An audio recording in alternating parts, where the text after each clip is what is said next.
ایک اب میں آپ سے سخت سوال کرنے جا رہا ہوں، بیسیکلی یہ سوال میرا نہیں تھا، یہ دیکھنے والی آڈینس کا تھا جب یہ پوائنٹ ریز کیا گیا۔ اب ذرا تحمل سے یہ سوال سن لیجئے گا کہ انہوں نے کہا کہ کیوں نہ جس طرح سے لاہور کے اندر ایک علاقہ، ایک ریمیٹنسز مطلب وہاں پہ ایک مختص کر دی گئی تھی کہ یہاں پہ لوگ آئیں، جو جنہوں نے کرنا ہے وہ کریں اور اس کے بعد جائیں۔ تو جب یہ چیزیں بھی ختم کر دی گئیں تو پھر ہمارے نوجوان گلیوں میں سے بچے، چھوٹے چھوٹے بچے ہی پکڑیں گے۔ تو اب کیا سمجھتے ہیں کہ ان کے لیے کوئی احاطہ مقرر کر دینا چاہیے کہ وہ جو کرنا ہے منہ کالا وہاں پہ کریں، عام معاشرے کو اس سے پاک رکھیں؟ کیا کہیں گے اس بارے میں؟ اس منہ کالا کرنے کے لیے جس عورت کو آپ نے بٹھایا ہوتا ہے، جس کے گھر کا چولہا نہیں جل رہا ہوتا، اس عورت کو سلائی مشین بھی لے کے دے سکتے ہیں۔ کیوں اس کے جسم کا استعمال کر رہے ہو؟ کیا وہ اس عورت سے بعد میں وہ بندہ شادی کرے گا؟ کوئی شادی کرے گا، وہ جتنی خوبصورت کیوں نہ ہو؟ لوگ تو یہی کہیں گے نا، ہیرا منڈی سے اٹھ کے آئی ہے۔ تو یہ تو عورت کے ساتھ زیادتی ہے بیچاری۔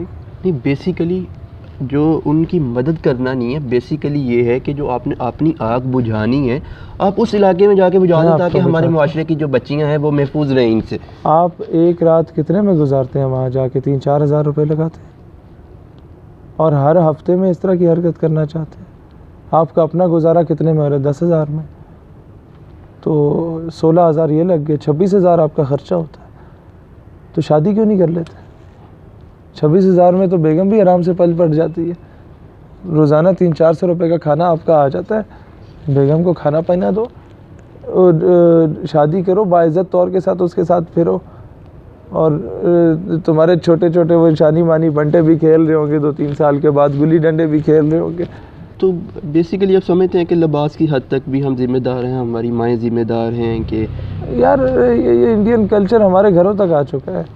ہمارے اپنے گاؤں دیہات کی شادیوں میں، ڈھوک ڈبوں کی شادیوں میں بھی جب کبھی کبھار آپ عورتوں والی سائڈ سے غلطی سے گزر جاتے ہیں نا، اور وہ مطلب آپ کے اپنی فیملی کے لوگ گئے ہوتے ہیں، انہیں آپ جب ریسیو کرنے جا رہے ہوتے ہیں، چھوڑنے جا رہے ہوتے ہیں ادھر، تو میں نے ان ڈھوک ڈبوں میں بھی گاؤں دیہات کی عورتوں کو اسٹار پلس کی ساڑیوں میں ملبوس دیکھا ہے۔ اس کے بغیر تو ان کی شادیاں قبول نہیں ہوتی۔ بیسیکلی عام طور کے اوپر اگر وہاں پہ بھی کوئی اس طرح کے ذہن رکھنے والا کوئی بھی مرد یہ بات کر دے کہ یہ دیکھیں آپ نے کیا پہنایا ہوا ہے، وہاں پہ مائیں جو ہے ڈیفینڈ کرتی نظر آتی ہیں۔ وہ کہتی ہے تسی چلے جاؤ۔ نہیں، آپ چلے نہیں جاؤ، یہ بھی کہیں گے کہ آپ چلے جاؤ، یا یہ کہیں گے کہ اگر ہم اس طرح سے اپنی بچیوں کو یہ چیزیں نہیں پہنائیں گے تو ہماری جو بچیاں ہیں وہ اس معاشرے میں ایڈجسٹ ہی نہیں کر پائیں گی۔ اگر ایڈجسٹ نہیں کر پائیں گے، ان کے اچھے رشتے نہیں ہو پائیں گے اچھے گھروں میں۔ عمران خان سے لاکھ اختلاف، بشریٰ بیگم ایڈجسٹ کر پائی ہے، بات ختم۔ طیب اردگان دنیا کا امیر ترین لوگوں میں سے ایک نام ہے، ترکی کا تو سب سے امیر ہوگا، سب سے بڑے گھر میں رہ رہا ہے، ہر جگہ اس کی بیگم اس کے ساتھ جاتی ہے، جلسوں میں جاتی ہے، پراپر سٹالر سکارف لیتی ہے، کسی کو موت نہیں پڑی، نہ اسے موت پڑی۔ Every thing has a solution, ہم کرنا چاہیں تو تب۔ لاسٹ کویسچن کہ کیا ہم نے ساری تہذیب جو ہے اپنے گھروں میں اپنی بہنوں کو، بچیوں کو سکھانی ہے؟ تو کیا ہم نے جو بچے ہیں ان کے اوپر نہیں، بچہ باہر جو مرضی کرتا پھرے، اور ساری تہذیب لا کے ہم نے گھر میں ہی ماں بہن کو، بیٹی کو سکھا دینی ہے؟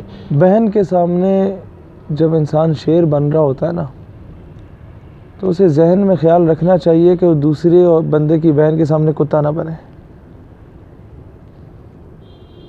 اور یہ زنا ایک قرض ہے۔ بے شک ائمہ کرام فرماتے ہیں کہ تم اگر زنا کرتے ہو نا تو تمہاری ماں، بہن، بیوی، بیٹی پہ اترتا ہے۔ اور قرآن نے کہہ دیا، اسلام نے کہہ دیا، نیک مردوں کے لیے نیک عورتیں، نیک عورتوں کے لیے نیک مرد ہیں۔